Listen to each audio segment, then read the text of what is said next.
Belajar gitar nih ya. Coba dulu. Dalam kelembutan pagi, buana berseri, dibuai bayu dini hari, sejuk di hati. Ku sambut pagi sendiri, tanpa kau melatih. Namun takkan ku lupakan kau satu denganku. Padamu anginku bertanya, mungkinkah abadi bahagiaku kini ku pasrah ilahi. Suara saya lumayan lah, ya lah. Bukan penyanyi sih. Dulu mau jadi penyanyi gak jadi. Pernah ikut latihan di RRI. Kalau nggak salah angkatannya Harvey Maliholo, Raffi Kaduri. Nah, ini ceritanya begini, pas dites lulus tuh, ya kan, lalu selanjutnya ikut latihan rutin di RRI. Waktu itu pelatihnya banyak, ada Ustadz Effendi, tahu Ustadz Effendi kan? Kan ku terima suratmu yang lalu, Ustadz Effendi. Penuh sanjung yang sangat bermutu, cengkoknya susah. Melayu itu cengkoknya nggak main-main. Beda loh dengan lagu dangdut. Dangdut sih biasa aja gitu loh. Kalau Melayu, itu harus punya keterampilan khusus. Gitu. Nah, malam ini gue mau coba ngomong, kenapa sih orang korupsi? Nah, ya kan? Banyak anunya, penyebabnya, ya kan? Begitu banyak tawaran, begitu banyak dunia materi lah. Lalu sebagian masyarakat, terutama menengah ke bawah ya, itu dengan susah payah loh mendapatkan, katakan televisi digital, katakan untuk motor, katakan untuk mobil dan seterusnya. Sulit. Berapa sih pendapatan rata-rata mereka? Ayo, ya kan? Kalau dia seorang pengusaha atau usahawan atau dagang, mungkin dengan menabung sedikit demi sedikit bisa kebeli dengan jalan kredit. Dengan susah payah untuk mendapatkan mobil, motor, untuk apa? Sebetulnya gengsi loh, di samping fungsi ya. Karena gengsi tahun-tahun 80-an, kalau orang sudah punya mobil itu, wah kelihatannya wah banget. Wah, si A ada mobil, sekarang dia punya mobil. Padahal nyarinya dengan susah payah. Nah, ada lagi, orang begitu mudahnya mendapatkan materi, katakanlah mobil dan sebagainya. Yaitu dengan apa? Dengan korupsi, dengan tipu sana sini, dengan akal yang sedemikian rupa, ya kan? Coba saja, berapa sih gajinya sebulan? Lalu berapa pengeluaran per bulan? Suami istri punya anak 1, 2, 3 dan seterusnya. Katakanlah punya anak 2. Yaitu katakan dia penghasilannya per bulan itu, waktu itu UMR berapa ya? Kalau nggak salah ingat saya itu sekitar 65-75 ribu, segitu. Nasi sekali makan itu saya masih ingat itu di tahun 80-an ya. Rp25 itu sudah bisa makan dengan telur, dengan gudeg, dan ya pokoknya kalau sekarang itu setara dengan 25 ribu ya. Kalau dulu Rp25. Dan dolar waktu itu masih masih Rp700, Rp1.000, ya kan? Tahun 90-an aja dolar masih 1000-an lah. 94, 95 itu 1.200. Nah tahun 80 lebih rendah lagi. Tapi bukan berarti dolar rendah, lalu mudah kita mencari uang. Enggak juga. Saya nggak mau sebut orang yang penghasilan sekian per bulan rata-rata pada saat itu ya. Kok tiba-tiba bisa punya mobil? Dari mana? Kan tanda tanya orang. Dari mana dia dapat duit? Apakah dia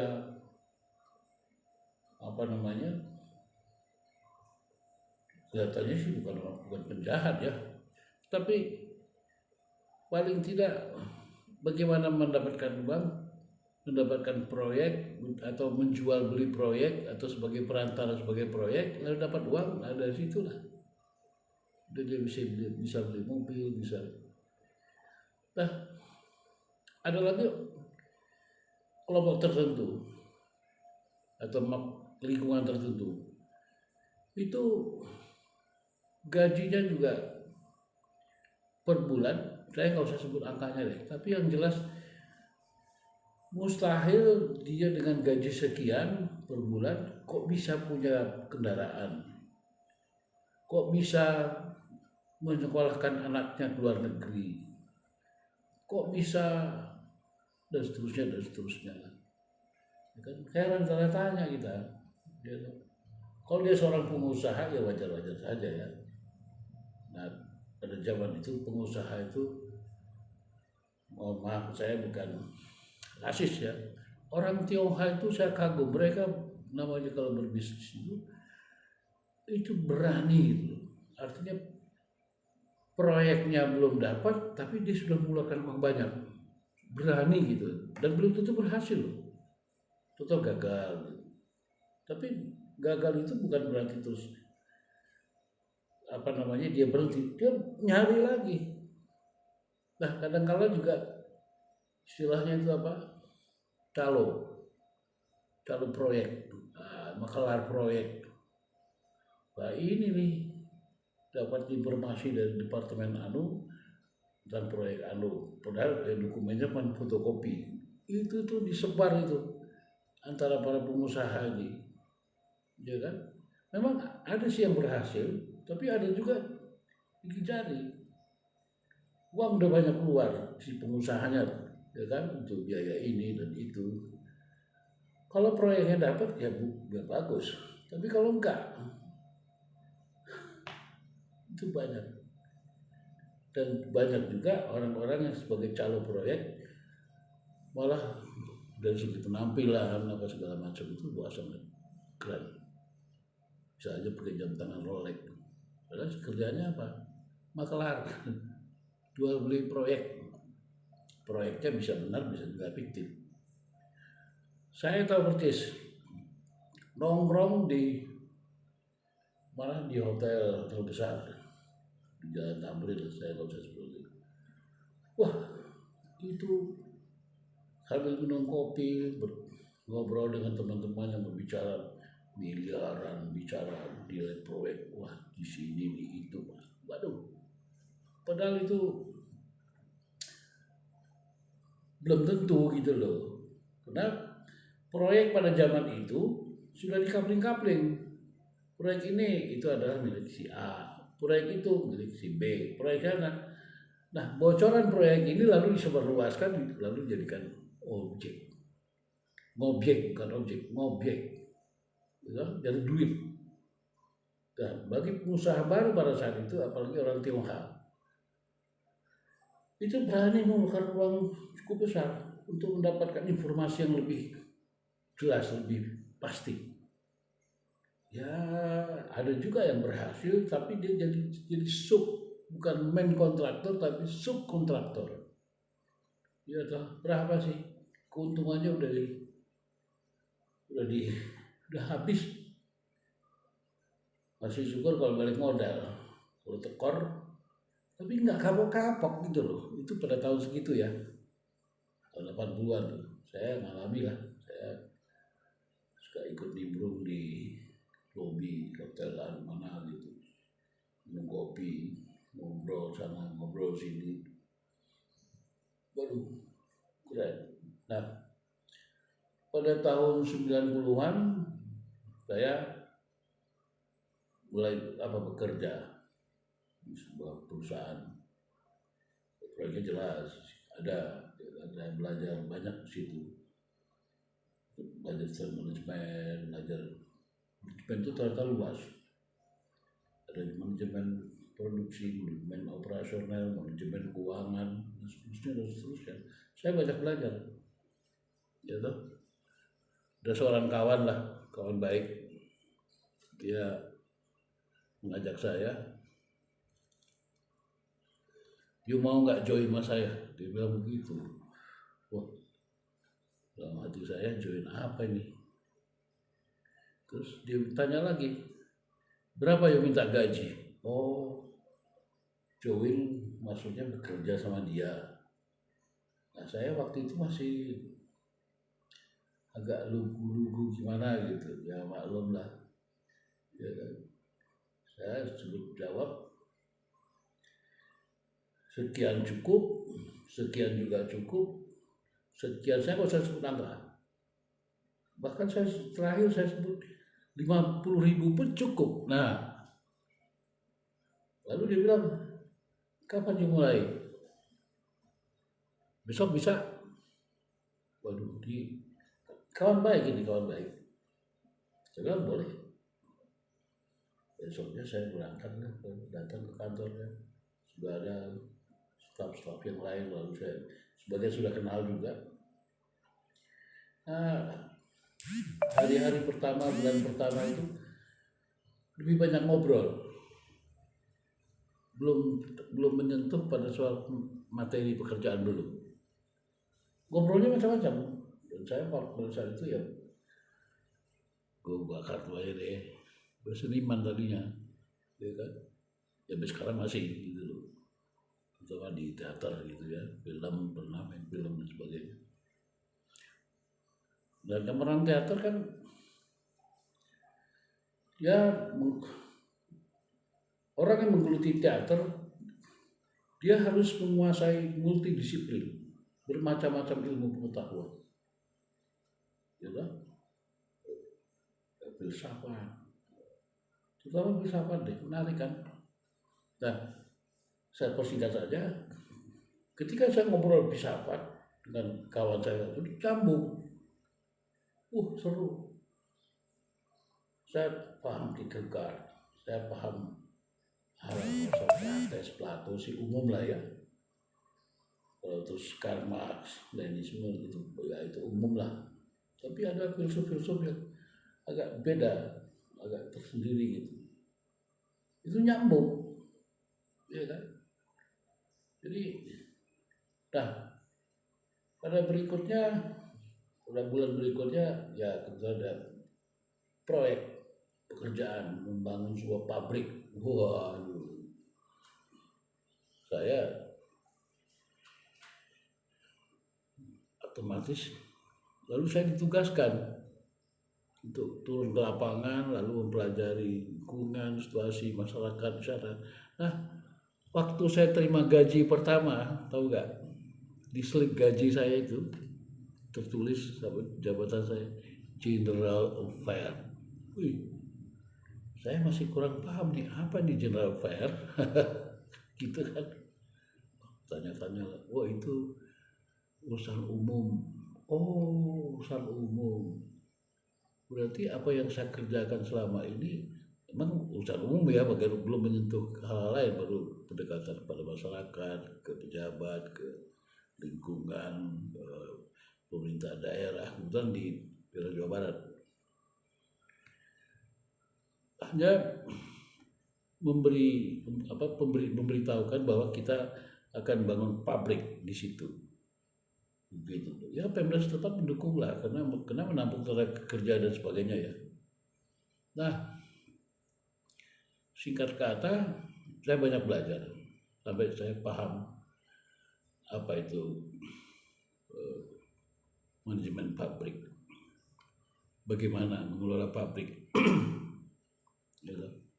Saya belajar, jadi bekerja sambil belajar, learning by doing. Wah, bahasa Inggrisnya begitu. Nah, singkat kata pengalaman saya sambil bekerja, sambil saya belajar, sampai saya naik pada level tertentu, naik lagi. Kalau sekarang ya level saya cukup tinggi loh, gitu. Sudah jadi direktur, komisaris, siapa sangka, siapa nyangka coba, gitu. Gelandangan Taman Ismail Marzuki, ceritanya begitu kan dalam bahasa penyanyiannya tuh. Gelandangan Taman Ismail Marzuki bisa mencapai pada level tertinggi di sebuah perusahaan, di grup perusahaan. Nggak main-main. Saya sendiri heran dengan diri saya sendiri. Kok bisa ya? Wah, saya heran kok bisa ya. Ya kalau secara realistis, saya belajar, lalu naik level, naik tingkat berdasarkan prestasi, bukan asal pluk duduk begitu enggak. Dan saya tidak mengecewakan teman saya ini bahwa saya bisa membuktikan saya bisa. Gitu. Jadi kembali masalah dalam proses ini tadi, berhadapan banyak manusia, berhadapan dengan banyak lingkungan, tetap aja terjadi korupsi, ya kan? Lalu timbul pertanyaan saya, kenapa sih orang korupsi? Apa sebabnya korupsi? Gitu. Apakah untuk mencukupi dirinya? Betul, dari segi materi, nggak kan gitu? Atau bagaimana? Atau karena dia punya istri 1, 2, untuk mencukupi biaya seperti itu, karena gajinya segitu-gitu aja ya nggak cukup lah. Mungkin istri keduanya butuh rumah, butuh mobil, lalu pendapatannya ya masih level masih standar lah, umum lah, katakanlah berapa sih, ya toh? Kalau untuk istri kemudian anak 2, sekolahin anak, saya kira cukup dengan gaji, dengan level tertentu ya. Tapi masih saja kok nambah korupsi. Kenapa kok nyatut? Apa sih penyebabnya? Apakah kena rakus? Apakah kena, kalau orang pendapatannya biasa-biasa saja, lalu untuk mencukupi itu ya jalan yang sebaiknya itu adalah menabung, itu yang benar. Tapi karena mau jalan pintas, duit besar, kalau nggak korupsi nggak mungkin dapat, nggak bisa menutupi, nggak bisa dia membeli ini itu dan seterusnya. Nah, kembali pada pertanyaan saya, kenapa orang korupsi? Apa penyebabnya? Akan begitu. Apakah kena rakus, biaya hidup tidak cukup, atau itu korupsi? Itu yang namanya korupsi seluruh lapisan masyarakat. Apalagi zaman 80-an ya, kita minta tanda tangan ke KRT, RW, itu pasti ada biaya. Tapi itu biaya tidak resmi loh. Itu kan masuk kategori korupsi juga. Ya kan, jadi hampir semua lapisan. Ya loh. Saya sempat berpikir, apakah karena iklan pada saat itu TV masih TVRI ya, dan TVRI itu pernah menayangkan iklan-iklan gitu loh, tapi nggak berapa lama kemudian di stop, karena itu TVRI itu milik negara, tidak boleh menerima sponsor karena biayanya tanggung oleh negara. Tapi sempat, ya dulu TVRI cuma TV, siaran televisi cuma satu, TV swasta belum ada. Mas Wendo itu berjuang bagaimana caranya supaya TV swasta ini muncul, maka muncullah TV swasta, RCTI, SCTV, Metro dan sebagainya. Itu Mas Wendo yang betul-betul menggebrak waktu itu bagaimana supaya ada TV swasta. Kan lumayan, artinya banyak tenaga kerja di bidang jurnalis atau siaran dan sebagainya lah bisa tertanggung. Tadinya kalau cuma TVRI cuma cuma begitu aja. Ya sempatlah TVRI menayangkan iklan-iklan. Mungkin kawan-kawan yang pernah, ya minimal remaja ya pada saat itu pasti tahu itu, ya kan? Nah, kembali topik yang tadi. Kenapa orang korupsi? Apakah itu watak, apakah itu kebutuhan, apakah itu desakan atau apa ini? Bisa nggak kalau tidak korupsi? Ini pertanyaan buat kita semua nih. Ini belum padahal sudah banyak tertangkap, sudah banyak diadili, ya kan? Sudah banyak yang dihukum, tapi korupsi tidak bisa berhenti. Apa penyebabnya? Katanya buat sebuah sistem yang bisa kontrol ini dan sini, tetap aja korupsinya ada. Ya kan? Baru-baru ini saya nggak usah sebut lah, kalian juga sudah tahu. Levelnya udah level, waduh, udah main-main tuh, zaman negara kan. Apa? Kenapa ada korupsi? Apakah itu watak, ataukah kebutuhan, ataukah rakus, atau apa ini? Nafsu alwamah, atau apa ini? Bisa nggak kalau kita nggak korupsi? Bisa nggak? Susah loh. Saya kadang-kadang mikir agak berat. Kalau seperti di Cina sana, yang belakangan yang negaranya sudah maju dari tahun 90-an, 2000, itu koruptor ditembak mati di depan umum. Ya toh, ya beberapa kali tuh, beberapa tokoh-tokoh di Cina sana. Ya toh, sekarang sudah berkurang, ya mungkin saya belum dengar lagi tuh. Apakah Indonesia harus seperti itu? Artinya koruptor ini ditembak mati. Kita susah sih melindungi balik HAM dan sebagainya, ya kan? Jadi kalau koruptor itu untuk memberi efek jera, saya setuju kok. Koruptor itu ditembak mati itu, ya kan? Karena menyengsarakan rakyat.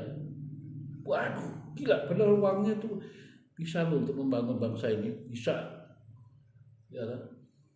Freeport dari zaman dulu, sekarang sudah agak berubah ya, 51%. Sebelumnya hanya berapa kecil sekali. Lah itu sahamnya siapa? Lo yang kaya siapa? Sebetulnya kan bisa, gila, 30 tahun lebih, Freeport tahun 67 di kontrak tanda tangan. Saham Indonesia 1,9 atau berapa persen itu. Kita yang punya tanahnya, Indonesia maksud saya, kita yang punya emasnya, oke lah, alat teknologi import sana, tapi saham bisa sangat kecil. Nah, kalau saham ini dari dulu sudah besar, arti pembagian sahamnya cukup adil, bangsa ini udah bisa maju kok. Kita udah perlu hutang kok, karena penghasilan bertambah di Freeport itu sangat besar. Minyak, migas, ya kan? Itu cukup lah. Kita nggak perlu ngutang, artinya nggak perlu ngutang luar negeri. Ya utang itu Ya katakanlah karena memasukkan alat-alat teknologi dan sebagainya, kan bisa dibayar pada operasional seterusnya, pada selanjutnya. Bisa hitung-hitungan lah, saya berani kok. Saya sekarang pengusaha loh. Ya, berapa penghasilan, berapa sahamnya, berapa dividen untuk negara, bukan untuk perorangan loh ya. Maju bangsa ini cepat. Cina bisa maju seperti itu sekarang, walaupun sistem pemerintahnya komunis, ya kan? Tapi sekarang mereka maju, bahkan satelit mereka sudah punya, mobil mereka sudah punya, ciptaan mobil apa, Wuling atau apa itu, walaupun copy paste katanya, ya kan? Tapi nggak peduli, teknologi Cina sudah punya. Kita dulu waktu Cina masih ditutup oleh Mao Zedong dengan revolusi kebudayaannya, ya kan? Itu Cina masih miskin. Aduh, saya ada teman-teman saya, beberapa orang pernah masuk ke sana lah. Itu orang-orang Cina itu masih di pedalaman ya, masih miskin. Tapi sekarang ini mereka sangat maju. Kenapa? Sistem pemerintah itu tegas. Koruptor tembak mati. Ya, komunis. Kemudian ada isu bahwa komunis itu anti Tuhan. Yang benar. Ya, di Cina di setiap distrik itu ada masjid, ada gereja, ada kelenteng, ada vihara, dan banyak. Masyarakat Cina jumlahnya 1,3 M. Itu 300 juta itu muslim. Gak ada masalah loh. Ya toh. Ya sistem pemerintah ya itu komunis. Gitu. Lalu masalahnya di mana? Kok dulu kok ya memang sebetulnya ini kan begini.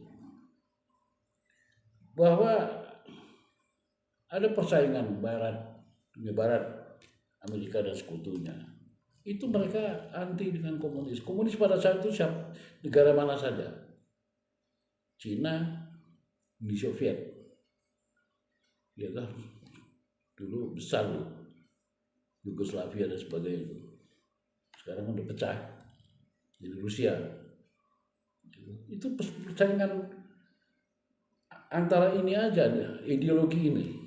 Lah, kok kita bangsa Indonesia keret-eret gitu loh, ke bawah-bawah. Mulai dari zaman Soekarno terus dan seterusnya. Bahkan jadi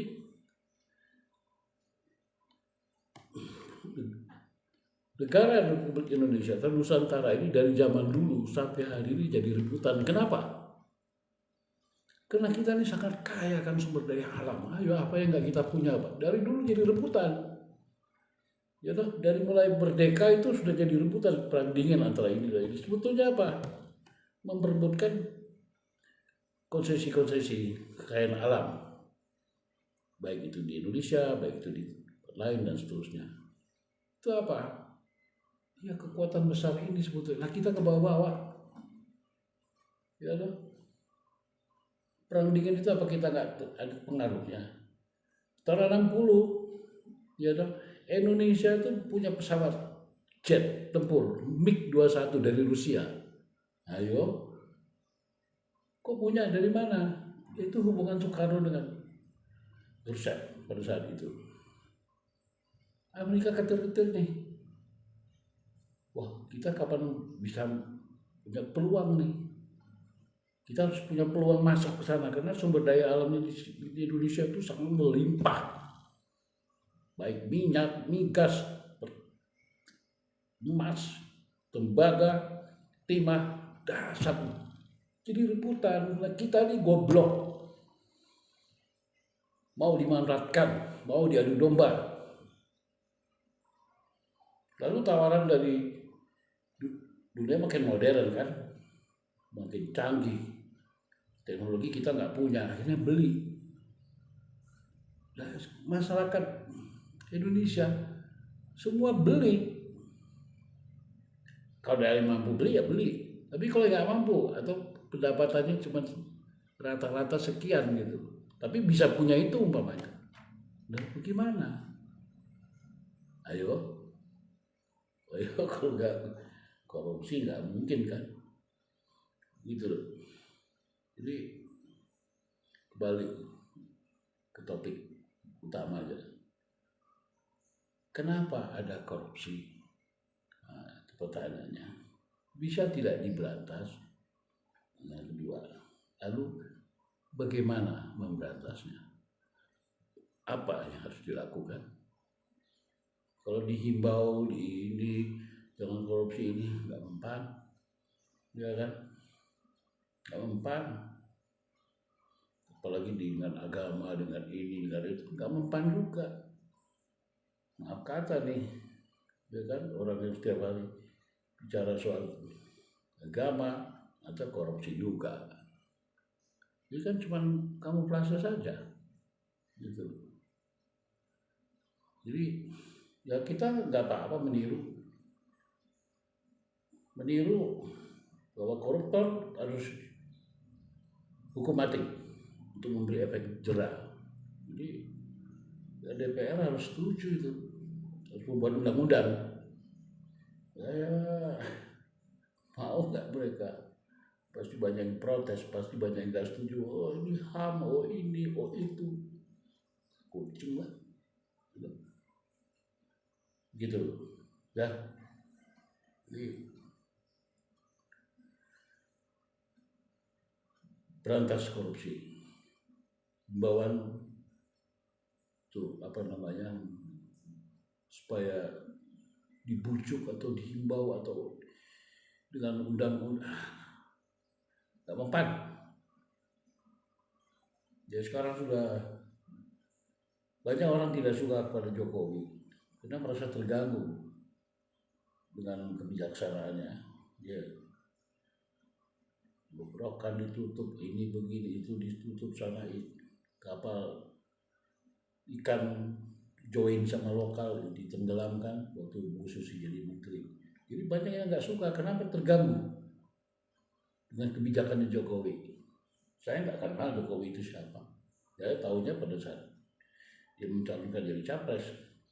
Saya baca, saya pelajari, track record cukup bagus. Dan waktu dia sekarang jadi presiden, bagus. Tapi banyak orang yang nggak suka. Ajaib kan, aneh kan? Orang kerja bener kok tidak disukai. Ini mental bangsa ini nih, amprak ini. Ya kan? Seharusnya didukung. Yang menjadi pikiran beberapa teman-teman termasuk saya, siapakah pengganti Jokowi depan yang bisa meneruskan kebijaksanaannya, meneruskan kepemerintahannya, meneruskan apa-apa yang telah dilakukan. Cukup bagus. Jalan sudah dibangun di Papua, di Kalimantan, di Sulawesi, di Jawa, Sumatera. Itu untuk apa sih? Supaya perekonomian itu bangkit, hasil tani, hasil pangan, hasil apa bisa ada angkutan lah, pelabuhan-pelabuhan diperbaiki, itu bagus. Tinggal sekarang siapa yang meneruskan Jokowi? Terus korupsi bagaimana nanti? Apakah masih ada atau berkurang atau malah saya berharap korupsi tidak ada sama sekali. Kalau bisa, masalah mental ini, ya lah. Jadi saya kira kepanjangan nih gua ngocehnya nih, ya. Gua main gitarnya pas-pasan, gak seperti gitaris ada temen gua tuh, dapat Toto Tewel, saudara itu, gitarnya jago banget. Terus gitar gua pas-pasan, kayak pemain gitar di lapo tua, bisanya cuma rambas. Rambas tahu kalian rambas? Rambas tuh ritem. Gini-gini pemain band nih dulu nih, tahun berapa tuh? Tahun 60-an, di Medan sana. Tiap Sabtu Minggu gua main tuh di Kolam Raja tuh. Nama grup bandnya tahu apa? SNB, singkatan Surya Nada Band. Ya, nama gue men, yang bikin bokap, gitu. Nggak tahu tuh anggotanya masih ada nggak? Atau udah pada mati kali. Ya, udah tua kan, gue aja sekarang udah hampir 70. Gitu. Gue main gitar apa ya? Itu aja instrumentalnya deh, ngeritem ya.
Oke, selamat malam, sampai jumpa.